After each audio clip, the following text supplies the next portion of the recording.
जी media के इस खास कार्यक्रम सिंहासन का संग्राम में आपका बहुत बहुत स्वागत है। आज हम मौजूद हैं पटना के चिल्ड्रंस पार्क श्री कृष्णापुरी इलाके में और हमारे साथ मौजूद हैं पॉलिटिकल लीडर्स भी। सबसे पहले हमारे साथ मौजूद हैं संजय कुमार चौधरी साहब, आप एनसीपी से हैं। मनोज लाल दास मनु रालोसपा से हैं। दानिश रिजवान साहब हमसे हैं। हमारे साथ नीरज कुमार जी हैं, जदयू के वरिष्ठ नेता हैं, प्रवक्ता हैं। हमारे साथ नितिन नवीन जी हैं, भाजपा के नेता हैं। और इस वक्त हमारे साथ यहाँ मौजूद हैं मृत्युंजय तिवारी जी राजद से और बहुत सारी जनता की बात करेंगे। चुनावी सरगर्मियाँ बिहार में तेज हो चुकी है। एक बयान किसी के राजनीतिक डीएनए को लेकर के होता है तो उस पर राजनीति होती है, उस पर पॉलिटिकल स्कोर गेन करने की कोशिश होती है। कोई विशेष पैकेज की घोषणा करता है, उस पर राजनीति तेज होती है। और कोई ट्वीट करता है, लिपटे रहत भुजंग, चंदन की प्रवृत्ति उसमें नहीं बदलती है। क्या ये तमाम मुद्दे जनता से सरोकार रखते हैं या फिर जनता के पास वही मुद्दे हैं जिस पर सारी पार्टियां उस पर कुछ ना कुछ करने का वादा तो करती है लेकिन ज़मीनी हकीकत कुछ और होती है? हम जानेंगे अपनी इस जनता से, लेकिन इसके पहले हम चलते हैं अपने सहयोगी आनंद अमृतराज के पास जो बताएंगे हमें पटना के पूरे इलाके की क्या स्थिति है। आनंद। धन्यवाद शिवपूजन जी। हम जिस जगह खड़े हैं वो राजधानी पटना है और जाहिर सी बात है पटना के बारे में जानकारी जानना बेहद ज़रूरी है कि बिहार का कितना विकास हुआ। ये पटना बहुत कुछ तय कर देता है। स्मार्ट सिटी की बात होती है, पटना शामिल नहीं होता है और जाहिर सी बात है ये पटना वासियों के लिए बेहद दुखद है। हमारे साथ हमारे तमाम सहयोगी हैं और सबसे पहले हम इन्हीं की जुबानी जानते हैं कि पटना के जो भी विधानसभा क्षेत्र है उसकी स्थिति क्या है, वहाँ पर कितना विकास हुआ। हमारे साथ हमारे सहयोगी आशुतोष है। आशुतोष, आप किस क्षेत्र की बात बता रहे हैं आज? देखिए, पटना सिटी की बात मैं बताऊंगा। पटना सिटी बहुत ही अहम इलाका है और कह सकते हैं भारतीय जनता पार्टी का गढ़ रहा है पटना सिटी। लगभग 20 सालों तक नंदकिशोर यादव ने यहाँ पर शासन किया है और अभी विधायक दल के नेता भी हैं। पटना सिटी की खास बात ये है कि यहाँ पर 1.5 लाख से ज़्यादा मतदाता हैं जो अपने मताधिकार का प्रयोग करेंगे। और सबसे खास बात मैं कहूँ पटना सिटी की तो गुरु गोविंद सिंह की पैदाइश यहीं रही थी और अंतर्राष्ट्रीय ये पर्यटक स्थल माना जाता है, लेकिन उस हिसाब से डेवलपमेंट नहीं हो पाया। क्या है आशुतोष, मुख्य मुद्दे क्या है? देखिए, मुख्य मुद्दा शिवपूजन जी, अगर मुख्य मुद्दा की बात करें तो आज भी बिजली की समस्या है, पानी की समस्या है, सड़क की समस्या है। पटना सिटी की बात करें तो काफी कंजस्टेड शहर माना जाता है। व्यवसायी बहुत ज्यादा है वहाँ पर। दूसरे कॉन्स्टिट्यूएंसी पर चलते हैं, दूसरे कॉन्स्टिट्यूएंसी का सूरत हाल लेते हैं। आप किस क्षेत्र के बारे में बताएंगे? मैं दीघा विधानसभा क्षेत्र की बात मैं कर रहा हूँ। चूँकि पिछली बार यहाँ से पहले दीघा और बांकीपुर एक साथ था, लेकिन पिछले विधानसभा 2010 के विधानसभा चुनाव में ये अलग हुआ। यहाँ से जेडीयू ने अपना दावा ठोका था और जेडीयू को ये सीट मिली थी। लेकिन सबसे अहम जो मुद्दा है इस इलाके में वो जल जमाव का मुद्दा है। सड़कें नहीं बनी हुई है, जो गलियों की जो सड़कें हैं वो नहीं बनी। बुनियादी समस्या अभी भी बरकरार, बिल्कुल अभी भी बरकरार है। लोग इंतजार कर रहे हैं कि कब जस की तस है। दूसरे कॉन्स्टिट्यूएंसी पे चलते हैं। अमित, अगर आज़ादी कितने सालों के बाद भी अगर हम ये सवाल उठाना पड़े कि विकास हुआ या नहीं, वो भी राजधानी की बात, कितना दुखद है और कहाँ के बारे में बता रहे हैं? बिल्कुल, ये काफ़ी दुखद है आनंद, और इसी का आज जवाब और सवाल हम करने यहाँ आए हैं। और हम बांकीपुर की बात कर ले। बांकीपुर के विधायक जो हैं वो हमारे साथ मौजूद हैं और हैरत करने वाली बात है, जो समस्या आशुतोष ने बताई है, जो समस्या साकेत ने शेयर किया है, वो समस्या यहाँ पे भी देखने को मिलती है। चाहे दीघा की बात कर ले, सिटी की बात कर ली हमने, बांकीपुर की बात करें तो कमोवेश तमाम समस्या वही बनी हुई है। विधायक यहाँ पर मौजूद हैं। एक टिप्पणी लाजमी है यहाँ से, इस बार कांटे की टक्कर मानी जा रही है। पहले कहा जा रहा था महागठबंधन वर्सेस एनडीए होगा, अब देखने को ऐसा मिल रहा है कि तीसरा भी एक दल मौजूद हो रहा है, समाजवादी पार्टी और उसके साथ एनसीपी मिलकर के। कितनी बड़ी चुनौती मान रहे हैं इस बार चुनाव आपके लिए? देखिए, कोई चुनौती नहीं है, बहुत क्लियर चुनाव है कि बिहार की जनता जंगल राज बनाम सुशासन की लड़ाई है। जंगल राज को दोबारा लाना है कि उसको रोकना है, इसकी लड़ाई है। और बड़ा स्पष्ट है, महागठबंधन से एनडीए का लड़ाई है और ये महागठबंधन के मुखिया जिसके अब मैदान छोड़ के जा चुके हैं। तो बड़ा स्पष्ट है इस पूरे चुनाव में बिहार की जनता ये चाहेगी कि वो जंगल राज से दूर रखे बिहार को। बिहार की जनता चाहेगी कि जो चारा घोटाला भ्रष्टाचार के लिप्त लोग हैं वो दूर रहें। बिहार की जनता ये चाहेगी कि जिस प्रकार से पलायन और बेरोजगारी की समस्या बिहार में थी, उससे बिहार की जनता को मुक्ति दिलाया जा सके, और सबसे ऊपर है एक अमन चैन की जिंदगी। जनता से जानते हैं, आपने कुछ बातें कही आनंद, मैं चाहता हूं आपको कि जनता के बीच में जाएं। नितिन लेविन जी का यह कहना है कि जनता से सरोकार रखने वाले जो मुद्दे हैं उस पर भाजपा की नजर है और इसलिए शायद जनता भाजपा को ही वोट करेगी। लेकिन जनता के मुद्दे क्या हैं, हम चाहते हैं आनंद आप जनता के पास जाएं और उनकी राय लें। जी बिल्कुल श्रीपूजन जी, और सबसे पहले जनता से ये जानेंगे, तैयार हैं आप लोग भाई? सब समस्या बता, समस्या तैयार है? आप सर सबसे पहले आप ये बताइए, पटना के बारे में हम बात कर रहे हैं, आप पटना के रहने वाले हैं, क्या समस्या है आप लोगों की घर, अगर राजधानी की बात करें तो आप बताएं। सर अगर इतना ऑब्जेक्टिव अगर लिया जाएगा और इतने लंबे विजन्स पे आप जब बात बोलते हैं तो कहीं ना कहीं ऐसा लगता है कि आपका मीडिया स्पॉन्सर्ड हो जाता है। पटना एक ऐतिहासिक सिटी है, सदियों से पटना खड़ा है, पटना परिवर्तनशील है, आज भी परिवर्तन हुए हैं, काम अभी भी हो रहे हैं और इसका एक अपना विजन है, पर्सपेक्टिव है। पटना के इतिहास का जो दर्शाने के लिए बगल में जो म्यूजियम जो बना है, एक बार आप भी उसका विजन कर लीजिए। एक वर्ड, चलिए हम आपके पास आएंगे, हम आपके पास आएंगे, आप बताएं। हमारे साथ नीरज जी से जाने की कोशिश करते हैं। नीरज जी, आपने सुना भाजपा के नेता का क्या कहना है? ये कह रहे हैं कि परिवर्तन चाहती है जनता। 7.5 साल आपके साथ रहे। 89 मामले के अपहरण का अभियुक्त, 17 मामले का आरोपी को मिले 22 श्रेणी, तो वो है कानून का राज। आनंद सिंह जैसे लोगों को हम जेल पहुंचा दे तो कहा जाएगा जंगल का राज। ये क्या है? हमने बिहार में कानून का राज बना करके दिखाया है, अपराधियों को उनके औकात पर लाकर खड़ा किया है। अपराध बिहार में घटे हैं, अपराध बढ़े नहीं हैं। यहाँ पर आपको नहीं लगता, जनता को क्या ऐसा नहीं लगता, जनता को क्या ऐसा नहीं लगता कि शायद कथनी और करनी में कुछ अंतर है? याद है वो ट्वीट, आपको याद है वो ट्वीट, उस पर प्रतिक्रिया लेते हैं।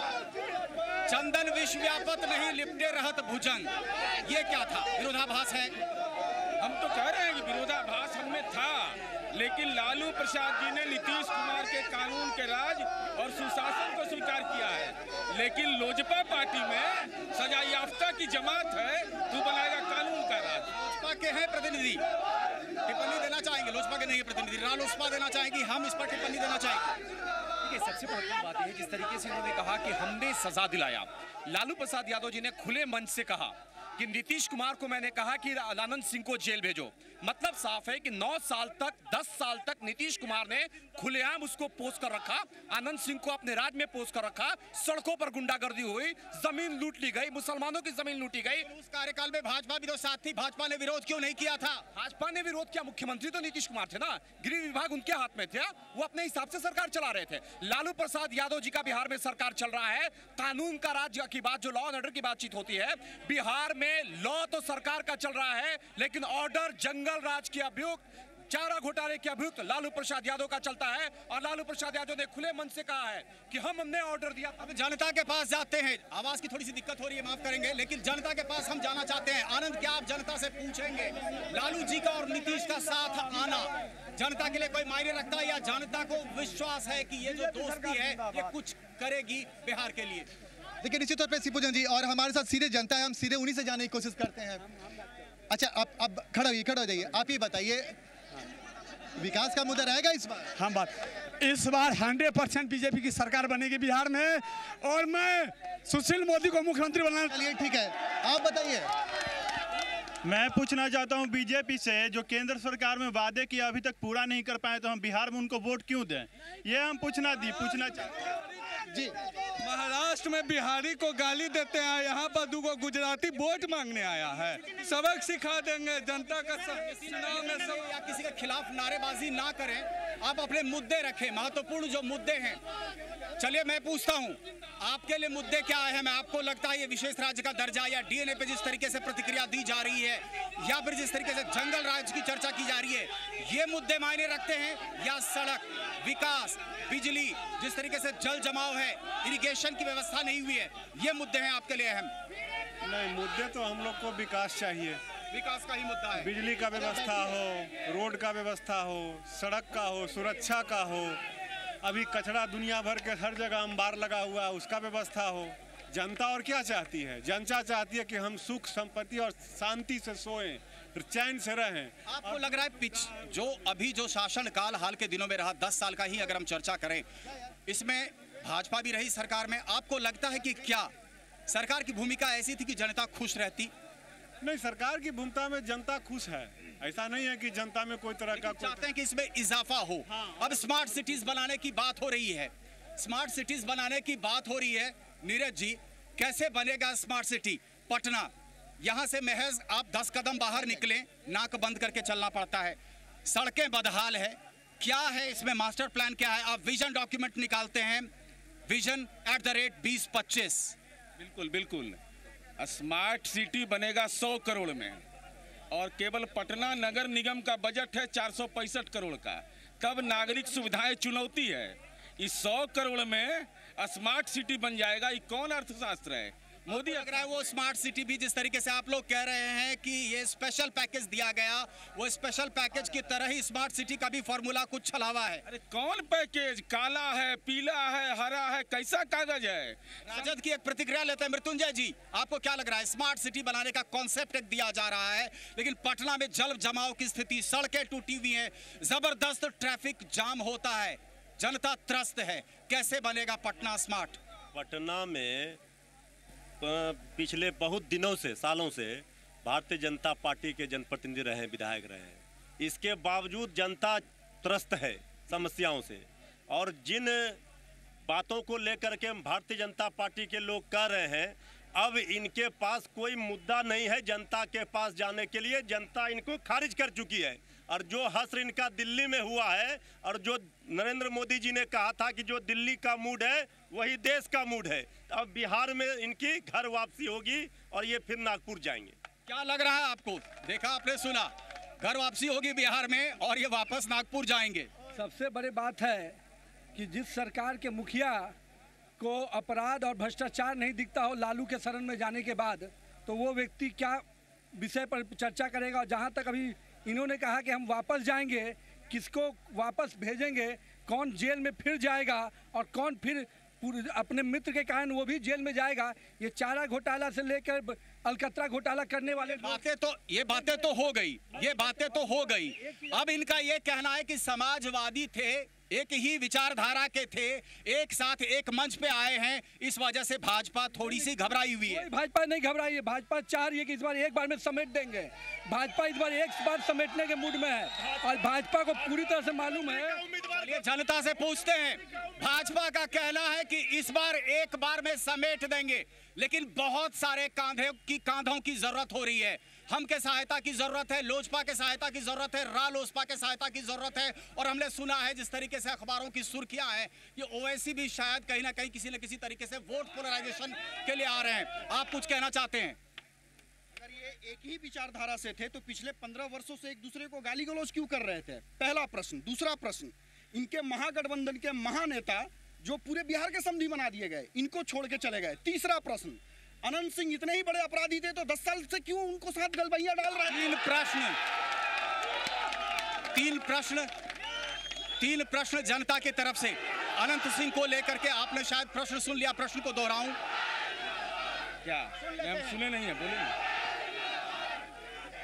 अगर अनंत सिंह को अभी जेल में डाला तो इतने दिन तक क्या कर रहे थे? पहला, उनको नहीं मालूम है कि एनडीए फेज 1 में भी हमने अनंत सिंह को जेल पहुंचाया था। कानून का राज बिहार में रहा है, हमने पहुंचाया एनडीए फेज 1 में, ये बताए ना। दूसरा प्रश्न उनका ये था कि जिस लालू प्रसाद यादव को आपने कोसा था, आज आप उसके साथ हैं। लालू यादव बहुत खराब, आरके राणा का बेटा आजादी की लड़ाई लड़के आया है कि भाजपा ने टिकट दिया रामकृपाल यादव। क्या भाजपा वैसा करेगी तो आप भी ऐसा करेंगे? ये गठबंधन की राजनीति है, लेकिन बिहार में नीतीश कुमार ने कानून के राज से समझौता नहीं किया।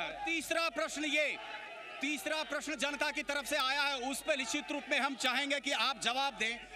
एक कवायद हुई थी तमाम समाजवादियों को एक मंच पे लाने की, बहुत इंपॉर्टेंस आपने दिया था। मुलायम सिंह यादव जी को माला तक पहनाया था, फिर खूंटी पे टांग दिया, क्यों? अरे यहीं पे तो भाजपा के लोग बताएंगे ना कि पटना के रैली में ठीक रहे, लखनऊ से दिल्ली पहुंचे, रात के अंधेरे में क्या हुआ, जिसे परसों रात में पप्पू यादव से मिले भूपेंद्र यादव और अमित शाह। एनसीपी के लोग हैं यहाँ पर। जो कुछ भी हुआ, समाजवादी पार्टी और एनसीपी अब एक साथ आ रही है। आपको क्या लग रहा है, क्या परेशानी रही? क्या भाजपा की तरफ से किसी एजेंसी का डर दिखा करके आर्म ट्विस्टिंग की गई और समधी जी अलग हो गए? देखिए, ऐसी बात नहीं है। हम लोगों का प्रयास रहा कि भारतीय जनता पार्टी जो हमारी नंबर 1 दुश्मन है, दुश्मन इस सेंस में कि नरेंद्र मोदी के द्वारा जितनी भी बातें कही गई, नरेंद्र मोदी के द्वारा जितनी भी बातें गई, घोषणा की गई, पार्लियामेंट में बोला गया कि हर एक सांसदों को एक गांव गोद लेना पड़ेगा। मैं दावे और चैलेंज के साथ कहता हूं, सीपी ठाकुर द्वारा यही गोनपुरा पंचायत को गोद लिया गया। एक भी काम कोई जा करके वहां। आपकी लड़ाई यानी कि भाजपा से है, आपकी लड़ाई यहाँ सामने बैठे हुए राजद और जदयू गठबंधन से नहीं है? नहीं, ऐसी बात नहीं है। हम लोग चाह रहे थे कि अगर भारतीय जनता पार्टी को रोकना है तो हम सब मिल करके। तो अलग कैसे हुए, क्यों हुए? उन लोगों को शायद लगा हमारी ताकत उन लोगों ने कम आंकने का कोशिश की। उन लोगों का प्रयास रहा कि शायद एनसीपी और समाजवादी पार्टी इन लोगों का यहाँ वजूद नहीं है, पर आने वाले वक्त में सभी को पता चल जाएगा। मनु जी, आप टिप्पणी कुछ करना चाहेंगे? इनके लिए एनिमी नंबर 1 भाजपा है, आप लोग हैं। देखिए, भाजपा और एनडीए का कोई एनिमी है ये नहीं। उसके सामने न कोई गठबंधन है और न कोई गठबंधन है। महागठबंधन तो रहा नहीं। आज इनके सामने बोलने का कुछ है नहीं। जिस मुलायम सिंह को सिरमौर बनाए हुए थे, वह मुलायम सिंह आज का के निकल गए। ताकत नहीं है। जदयू का तो ये आरोप है, जदयू तो यहाँ तक आरोप लगा रही है कि आखिर क्या हुआ कि यहाँ पर स्वाभिमान रैली में शामिल होते हैं, भाषण देते हैं, डैश शेयर करते हैं और यहाँ से जाते ही जो है वो वादा खिलाफी एक तरीके की हो जाती है। समाजवादी पार्टी की ओर इशारा कर रहे हैं नीरज जी। ये तो इनको बताना चाहिए ना कि अपना नेता किन्हें चुना था। वो तो कह रहे हैं आर्किटेक्ट आप लोग हैं। अब वो किसी के इनके घर में कुछ फंक्शन भी होगा ना तो इसका जो खम हो जाएंगे। गलती कुछ भी होती है। इन्होंने बुलाया नहीं मीटिंग में, सीट शेयरिंग में इन्होंने नहीं बुलाया। इन्होंने जिन्हें माला पहनाया उन्हें पूछा भी नहीं कि भैया आप हमारे नेता हैं। नेता तो इन्होंने राजद से जानने की कोशिश करते हैं। राजद को क्या लगता है? पिहरी भेजने वाले थे, धोती, पीली धोती भेजने वाले थे। पियरी भेजेंगे। अब मांझी जी को जो भिखारी बना दिया भारतीय जनता पार्टी ने, मांझी जी पहले वहां ले अपना फरियाद। अभी भी उनको जो है, इन्होंने जो मांझी जी के साथ किया, क्या यही ये लोग आज की तारीख में मुलायम सिंह यादव जी के साथ वैसा ही कर रहे हैं? शायद इसीलिए त्रिकोणीय मुकाबला है। जनता के पास चलते हैं। आनंद, देखिए, निश्चित तौर पे आप एक बात बताइए, जो बिहार में 2 धुरी में चुनाव होना था, तीसरी धुरी बनाने की कोशिश कर गई मुलायम सिंह यादव और उनके साथ एनसीपी और कई सारे के लोग जुड़ गए। वो तो पार्टी पहले भी कर चुके हैं। मुलायम सिंह यादव तो छोड़ दिए। ये नीरज जी अभी कानून व्यवस्था की बात कर रहे थे। परबत्ता विधानसभा क्षेत्र में दलित के साथ क्या हुआ?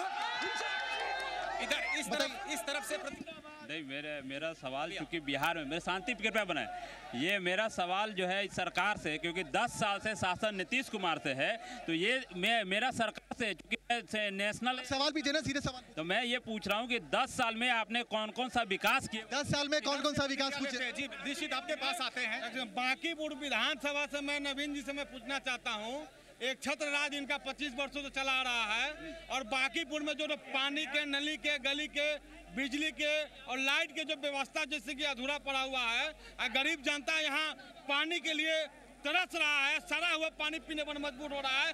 इनके लिए 25 वर्षों में जब नगर विकास मंत्री शासन कितना वक्त इनको चाहिए सुधारने के लिए? नितिन नवीन जी, बहुत अहम आरोप, जवाब देना पड़ेगा। 25 साल से आप हैं और कितना वक्त आपको चाहिए पानी की जो नली है, पाइपलाइन, उसको ठीक करने के लिए, नाले की व्यवस्था करने के लिए, जल जमाव की समस्या से इन्हें निजात दिलाने के लिए? बढ़िया सवाल किया है और बहुत बढ़िया सवाल का जवाब भी बढ़िया 2 मिनट दिया जाए। ये जब सरकार बने, हम लोग जब सरकार में आए तो पटना वाटर जलापूर्ति योजना लेके आए। 500 करोड़ की योजना का शुरुआत किया गया 2012 में और 2012 से 13 के बीच में एक साल में 100 करोड़ रुपया में काम शुरू भी हुआ। लेकिन जब से नगर विकास मंत्री नीतीश कुमार बने, 11 महीने से योजना को बंद करके रखे हुए हैं और 500 करोड़ रुपया का योजना पड़ा हुआ है। और ये इनका कहना है 500 करोड़ की योजना लंबित है। नीरज जी से जानते हैं स्थिति। नितिन नवीन जी का आरोप है कि पेयजल की व्यवस्था नहीं कराई जा पा रही है, उसके पीछे कारण है कि 500 करोड़ की योजना पर बैठे हुए हैं नीतीश कुमार। अरे बेबुनियाद आरोप है। नगर विकास मंत्री सुनील चौबे रहे, सब लोग तो नरेंद्र मोदी कह दिया कि 10 वर्ष में कोई चुनौती दे रहे हैं, ये चुनौती दे रहे हैं आपको। जी को चुनौती देता हूं कि 500 करोड़ रुपया नगर विकास मंत्री रहते नीतीश कुमार ने खर्च नहीं किया और 12 महीने से इनके अभी जो नगर विकास मंत्री हैं बिडको के पास 500 करोड़ रुपया पड़ा हुआ है, पर वो योजना का टेंडर। मैं आप लोगों से आग्रह करता हूं, आप लोग बैठ जाइए। ये हम आपके पास अभी आए थे, आक्रोशित ना हो, आप बैठिए, आप पहले बैठ जाइए, हम आपके पास आएंगे, बैठ जाइए। ये पार्टी का फोरम नहीं है, आप लोग बैठ जाइए आप लोग बैठ जाइए, नहीं तो कार्यक्रम बीच में बंद करना पड़ेगा। आप लोग बैठ जाइए, नहीं तो कार्यक्रम बीच में बंद करूंगा। आप बैठ जाइए प्लीज, बैठ जाइए। यहाँ पर मजबूरी है हमारी, एक छोटा सा ब्रेक लेना पड़ेगा। ब्रेक के बाद जब हम वापस आते हैं तो निश्चित रूप से हम जनता से जानने की कोशिश करेंगे कि कौन है और अहम मुद्दे जिस पर जनता इस बार वोट करेगी।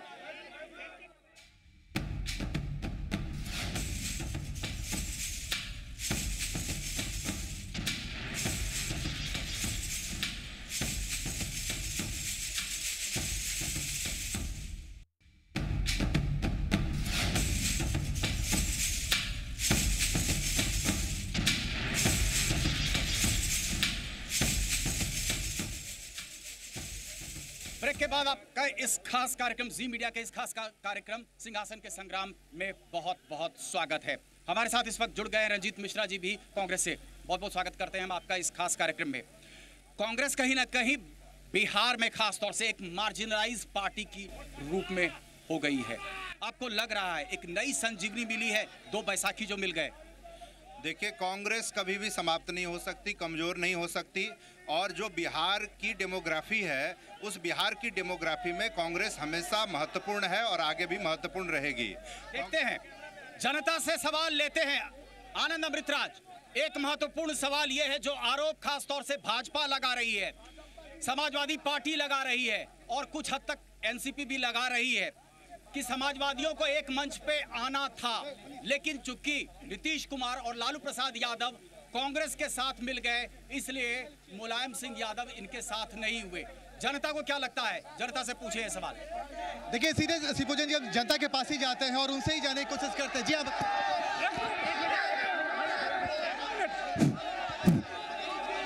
मुलायम सिंह यादव को बीजेपी से डर है कि मुलायम सिंह यादव का रिलेशन 1000 करोड़ में फंस चुका है। फरीदाबाद में 1000 करोड़ में। चलिए वो मामला है। अब हम नीतीश कुमार की पार्टी से जानना चाहेंगे, 10 साल इनको कार्यकाल में इनको भरोसा है कि अपराध घटा है, बिहार का विकास हुआ है, दूसरी पार्टियों से इनको जब दोनों युवाओं को भागने वाला भागा क्या होगा? चलिए इस तरफ लेते हैं, हम आ रहे हैं, हम आपके पास भी आ रहे हैं। आपकी क्या सोच है? अगर सारे समाजवादी पार्टी एक मंच पे होते तो शायद बहुत मजबूत चुनौती होती भाजपा के। पहले ये बताते हैं कि अभी जदयू के प्रवक्ता नीरज जी बोल रहे थे कि न्याय हुआ है बिहार में, तो मैं उनसे पूछना चाहता हूं कि परबत्ता के अंदर महिलाओं के साथ 8 घंटे तक बलात्कार हुआ, क्या उस पर कार्रवाई माननीय नीतीश कुमार जी किए? दूसरा सवाल ये कि एग्जीबिशन रोड में महिलाओं को नग्न किया गया 1 घंटा तक, क्या उस पर आज तक कार्रवाई हुई? तीसरा सवाल कि माननीय लालू जी कहते थे कि नीतीश कुमार जी के पेट में दांत है, तो नीरज जी से मैं पूछना चाहता हूं क्या वो दांत अभी बचा है कि नहीं बचा है? ये पूछते हैं, नीरज जी से प्रतिक्रिया लेते हैं। नीरज जी देखिए, एक चुनिंदा सवाल है, ऐसे सवाल हैं निश्चित रूप में जो बार बार शायद महागठबंधन को हॉन्ट करते रहेंगे। लॉ एंड ऑर्डर का मुद्दा उठा रहे हैं। परबत्ता में जिस तरीके से घटनाएं तक हुई, इनका कहना है तकरीबन 8 घंटे तक लगातार बलात्कार हुआ महिलाओं के साथ, कोई कार्रवाई नहीं हुई। एग्जीबिशन रोड में महिला को नग्न किया गया, कोई कार्रवाई नहीं हुई। लालू प्रसाद यादव कहते थे नीतीश कुमार के आंत में दांत है, जब दोनों साथ आ गए। ये 3 मुख्य सवाल हैं। परबत्ता के नया गांव की घटना में मिथिलेश चौधरी भाजपा का कार्यकर्ता है, वह नामजद अभियुक्त है। पप्पू यादव उसके साथ खड़े थे, कहां उस समय बोली चली गई थी? वाई श्रेणी भाजपा से एक प्रतिक्रिया निश्चित रूप में बनती है। हम तुरंत आते हैं। 3 सवाल आपसे किए गए थे, परबत्ता की घटना पर आपने प्रतिक्रिया दी है, लेकिन आपसे हम जानना चाहते हैं। बहुत दुर्भाग्यपूर्ण क्षण है कि सरकार के एक नुमाइंदे ये कहते हैं कि नामजद अभियुक्त भाजपा का, पहले तो नामजद अभियुक्त तो क्यों नहीं आप कार्रवाई करते? हर घटना के पीछे भाजपा जो दोषी है और आपकी सरकार मौन बैठी। सर, ऐसे व्यक्ति को सरकार में रहने का हक नहीं है। नितिन नवीन जी का ये कहना है कि अगर नामजद है तो गिरफ्तार कीजिए, तुरंत कार्रवाई कीजिए, स्पीडी ट्रायल करवाइए। कार्रवाई हुई है, स्पीडी ट्रायल हो रहा है। दूसरे मुद्दे पर जाते हैं, इस पर तो फाइल शायद देखनी पड़ेगी। दूसरे मुद्दे पर जाते हैं, लालू और नीतीश जी का साथ आना बहुत वोटर्स को नागवार गुजर रहा है। बिल्कुल, हम एक दूसरे के खिलाफ रहे, इससे कहीं इनकार नहीं है, लेकिन जो दांत मेरा है वो विषैला जहर जो समाज के अंदर फैल रहा है उसको हम काटेंगे। और नरेंद्र मोदी जी को एक बात नितिन नवीन जी को जवाब देना चाहिए, एकमात्र कि आतंकी घटना जो गांधी मैदान में हुई थी, 6 लोगों को नौकरी देने का वादा किया था नरेंद्र मोदी ने, 15 महीना हो गया। आतंकी घटना में जो लोग मारे गए थे उनका नियुक्ति पत्र कब मिलेगा? नियुक्ति पत्र नहीं दिया। आप पॉलिटिकल पॉइंट्स लेने की कोशिश कर रहे थे वहाँ पे। मोदी जी कभी कोई नौकरी देने की घोषणा नहीं की। और पहली बात, और शिवपूजन जी मतलब घटनाओं का जांच आप नहीं कराएंगे, घटनाओं के लोगों को क्या राहत दी जाए इसकी बात आप नहीं कर रहे हैं। बिहार हमारी सरकार आते ही जनता से जानना चाहते हैं, लालू प्रसाद यादव और नीतीश जी साथ आ गए, जो पॉलिटिकल प्रतिद्वंदी हैं शायद उनको नागवार गुजरे। आपकी क्या सोच है? आपसे राय लेते हैं, लालू जी का और नीतीश जी का साथ आना किस रूप में देखते हैं आप? नहीं, दोनों को आना एक तरह से अच्छा ही है। दोनों आए तो अपने लिए वो अच्छा किए हैं कि अपना लालू जी नीतीश जी मिलकर के साथ विकास कर सकते हैं। कभी नहीं। नीतीश जी बिहार की जनता को इतना बेवकूफ न समझे कि जब जिसके साथ वो जाएंगे जनता भी उनके साथ पीछे पीछे वोट देगी। कभी नीतीश कुमार लालू जी को जंगल राज का मसीहा बताते हैं और सडनली जो है अचानक कहते हैं। यानी कि आपको एहसास है कि जो ट्वीट किया गया था वो ट्वीट शायद वो सही है। बोला गया कि बीजेपी डरी हुई है, महागठबंधन से बीजेपी डरी हुई है, सत्य है कि डरी हुई है, लेकिन कारण ये भी है कि जब तक बीजेपी के साथ नीतीश कुमार थे तब तक विकास हुआ, और जब लालू प्रसाद यादव के साथ नीतीश कुमार आए तो बिहार का नाश हुआ। देखिए, बहुत बड़ी बात कही है। एक युवा मतदाता है, उनके सवाल को लेकर के आप लोगों के पास आएंगे, लेकिन युवा मतदाता का ये कहना है कि जब नीतीश जी भाजपा के साथ थे निश्चित रूप में विकास हुआ, और जब से भाजपा का साथ छूटा है तो विकास गर्त में मिल गया। नीतीश कुमार जहां भी रहेंगे तो विकास और विकास की राजनीति करेंगे, चाहे वो भाजपा के साथ रहें या फिर आरजेडी के साथ रहे। नीतीश के बिना विकास अधूरा है। वो बीजेपी में भी विकास अधूरा है। वर्ल्ड बैंक के कुछ आंकड़े आए हैं जिसमें राजस्थान को तीसरे पायदान पे रखा गया है, पहले नंबर पर गुजरात है और बिहार 21वें नंबर पे। ये इन्वेस्टमेंट क्लाइमेट को लेकर के, इन्वेस्टमेंट का क्या माहौल है उसको लेकर के ये रिपोर्ट जारी की गई है। आपको लगता है 21वें पायदान पे फेंका गया, शायद ये इस बात को परिलक्षित कर रहा है कि कहीं ना कहीं विकास की जो धारा चल रही थी वो अवरुद्ध हुई है। कुछ युवा वोटर्स हैं, उनका भी यही आरोप है कि जब से लालू प्रसाद यादव जी के साथ गए हैं नीतीश, तो विकास की धारा अवरुद्ध हुई है। जब तक भाजपा के साथ थी तो विकास हुआ था। देखिए, ये विकास का पैमाना जो है, ये लोग जो बोलते हैं विकास, किसका विकास?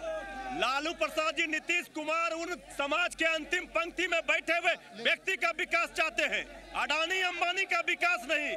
विकास का पैमाना तय होना चाहिए। भारतीय जनता पार्टी विकास चाहती है, उद्योगपतियों की, पूंजीपतियों की। हमारा विकास का पैमाना है गरीब गुरबों का विकास, किसानों का विकास, नौजवानों का विकास। 15 साल इस फॉर्मूला पर आपने राज किया है, 15 साल इस फॉर्मूला पर राजद ने राज किया। दूसरे फॉर्मूला को ला करके सोशल इंजीनियरिंग करने के बाद नीतीश कुमार आए। लेकिन पहले चलते हैं, टिप्पणी लेते हैं आनंद अमृतराज, आप जनता से राय लें। देखिए शिवपूजन जी, निश्चित तौर पे आप बताइए क्या कहना चाह रहे हैं, आपका इशू क्या है? हम माननीय नितिन नवीन जी से पूछना चाहते हैं कि 5 साल में गली उली बना नहीं, पटना इतना पिछड़ गया, गांव में इतना विकास हो रहा था, न्याय के साथ विकास हो रहा था, फिर भी पटना के साथ विकास होता है। हम माननीय विधायक नितिन नवीन से पूछना चाहते हैं कि वो तो बराबर बिहार के बारे में कह देते हैं कि जंगल राज है, बिहार से ज़्यादा क्राइम रेट झारखंड में है, वहाँ उनका शासन है। हम विधायक जी से कहना चाहते हैं 5 साल में जनता के बीच गए नहीं, आज हमने पहली बार विधायक को देखा है। क्या चलिए 10 सालों में विकास नहीं हुआ, विधायक यहाँ पे है जी। एक युवा वोटर ने एक तरह से आरोप लगाया, नीतीश निश्चित रूप में वो मानते हैं कि विकास पुरुष हैं, उनको वोट मिला एनडीए के साथ, और जब से भाजपा से अलग हुए हैं तो विकास की धारा अवरुद्ध हुई है। आपकी क्या सोच है? जी निश्चित तौर पे देखिए, सबसे महत्वपूर्ण बात है जो जीडीपी की बात होती है, बिहार के डेवलपमेंट की जीडीपी की जो बात होती है, वो 2012 का आंकड़ा उठा के देख लीजिए, 2015 का देख लीजिए, साफ तौर पे अंतर दिखाई देगा कि जहां हमारा ग्रोथ रेट लगातार बढ़ रहा था वो कम होता जा रहा है। दूसरा सबसे महत्वपूर्ण बात है कि जो सड़कों की बनने की जो रफ्तार थी वो धीमी हो गई। अस्पताल में जो दवाइयां हुआ करती थी वो नहीं है। इन्हीं तमाम एजेंडे के साथ तो हम खड़े हैं। जनता भी यही चाहती है कि जो अस्पताल में दवाएं थी आखिर कहां। साहब, आपको क्या लग रहा है, विकास की धारा कहीं ना कहीं अवरुद्ध हुई है जब से जदयू भाजपा से अलग हुई है? देखिए, जदयू जब से भाजपा से अलग हुई है वो अपनी सारी बोलती समाप्त कर ली है और वो सही है। अभी आपके साथी कह रहे थे कि लालू प्रसाद यादव जी गरीबों के मसीहा थे, गरीबों के लिए काम किया, तो उन्होंने क्या गरीब और अंतिम पंक्ति के लोगों के लिए काम किया ये 2010 में 2005 में बिहार की जनता ने उन्हें दिखा दिया था। कुछ महिलाएं भी यहाँ पर हैं, महिलाओं से कुछ टिप्पणी हम लेने की कोशिश करते हैं। इस कार्यक्रम में हम आपका भी स्वागत करते हैं। आपको क्या लगता है, एक चुनावी मुद्दा हर बार बनता है कि क्या महिलाएं सुरक्षित हैं, आपकी क्या सोच है? सर ऐसा नहीं है, किसी भी चाहे वो नीतीश का ये हो या बीजेपी का हो, आज के डेट में अभी भी महिलाएं नहीं हैं। इसका सबसे बड़ा उदाहरण है कि अभी खड़े हैं और पीछे से बहस शुरू हो गई। महिलाएं की क्या ही है, आज के डेट में कुछ भी नहीं है। और एक सुरक्षित महसूस कर रही हैं अभी भी। जब वोट डालने जाती है महिलाएं तो क्या ऐसा लगता है कि इस पुरुष प्रधान समाज में आमतौर पर यही होता है कि घर का मर्द जो फैसला ले लेते हैं महिलाएं भी उसी के आधार पर वोट देती हैं? बढ़ा है, अब मैंने बदला है थोड़ा, लेकिन अभी भी पुरुष प्रधान देश है। लेकिन अभी भी मैंने थोड़ा सा बदलने की है, लोगों को अक्सर होने की जरूरत। और चाहे किसी की भी सरकार हो, चाहे वो नीतीश जी की हो, मोदी जी की हो या कोई भी पार्टी आए, हम एक चीज़ कहना चाहेंगे कि सब लोग कहते हैं, वादे करते हैं कि हम ये चीज़ करेंगे, वो चीज़ करेंगे, लेकिन वोट पड़ने के बाद फिर पता नहीं करता, उसको भव वाली स्थिति में आ जाता है। ये तमाम पॉलिटिकल लीडर से हम सवाल करना चाहेंगे। एक महिला आई हैं, बहुत अहम सवाल किया है कि वोट मांगने के पहले आप लोग वादे बहुत सारे करते हैं, लेकिन वोट मिल जाने के बाद हाइबरनेट करते हैं, 5 साल तक सो जाते हैं आप लोग, क्यों? देखिए, इस बार बिहार की जनता के सामने विकल्प बिल्कुल साफ है कि आपको काम करने वाली सरकार चाहिए या हवाबाज और जुमलेबाज सरकार चाहिए। जनता जो केंद्र में कांग्रेस ने काम किया 10 सालों में, जनता उससे गाइडेड हो या नीतीश कुमार ने जो विकास किया उससे गाइडेड हो? देखिए, पिछले 10 साल में बिहार के लिए कांग्रेस पार्टी ने 2 लाख करोड़ रुपए दिए हैं, तो मुझे लगता है कि उसका जिस तरह से नीतीश कुमार जी ने सदुपयोग किया और बिहार के विकास की नींव रखी, मुझे लगता है उन चीज को ध्यान में रख के इस राजद से प्रतिक्रिया लेते हैं। विकास का और राजद का कुछ अनुन्याश्रय सा संबंध है। देखिए, यही दुर्भाग्य है, हमारा राजद का जो विकास है, हमने पहले भी कहा, हमारा विकास है समाज के अंतिम पंक्ति में बैठे हुए व्यक्ति का विकास। नीतीश जी कभी उसकी निंदा किया करते थे, तभी सोशल इंजीनियरिंग हुआ, विकास की बात हुई और नीतीश जी सत्ता में काबिज हुए थे एनडीए के साथ।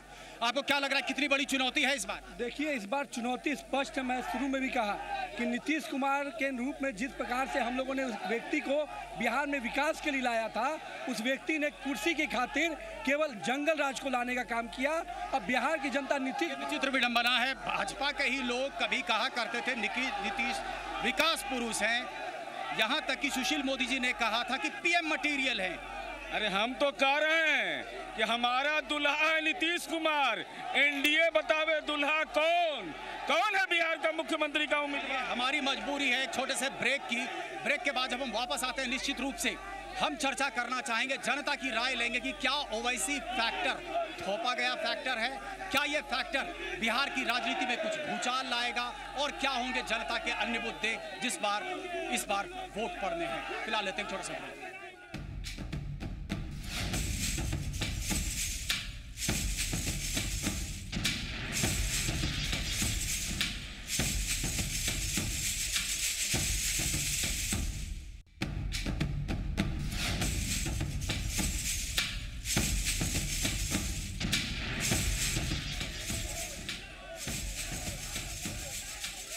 मीडिया के इस खास कार्यक्रम सिंहासन के संग्राम में एक बार फिर से आपका स्वागत है।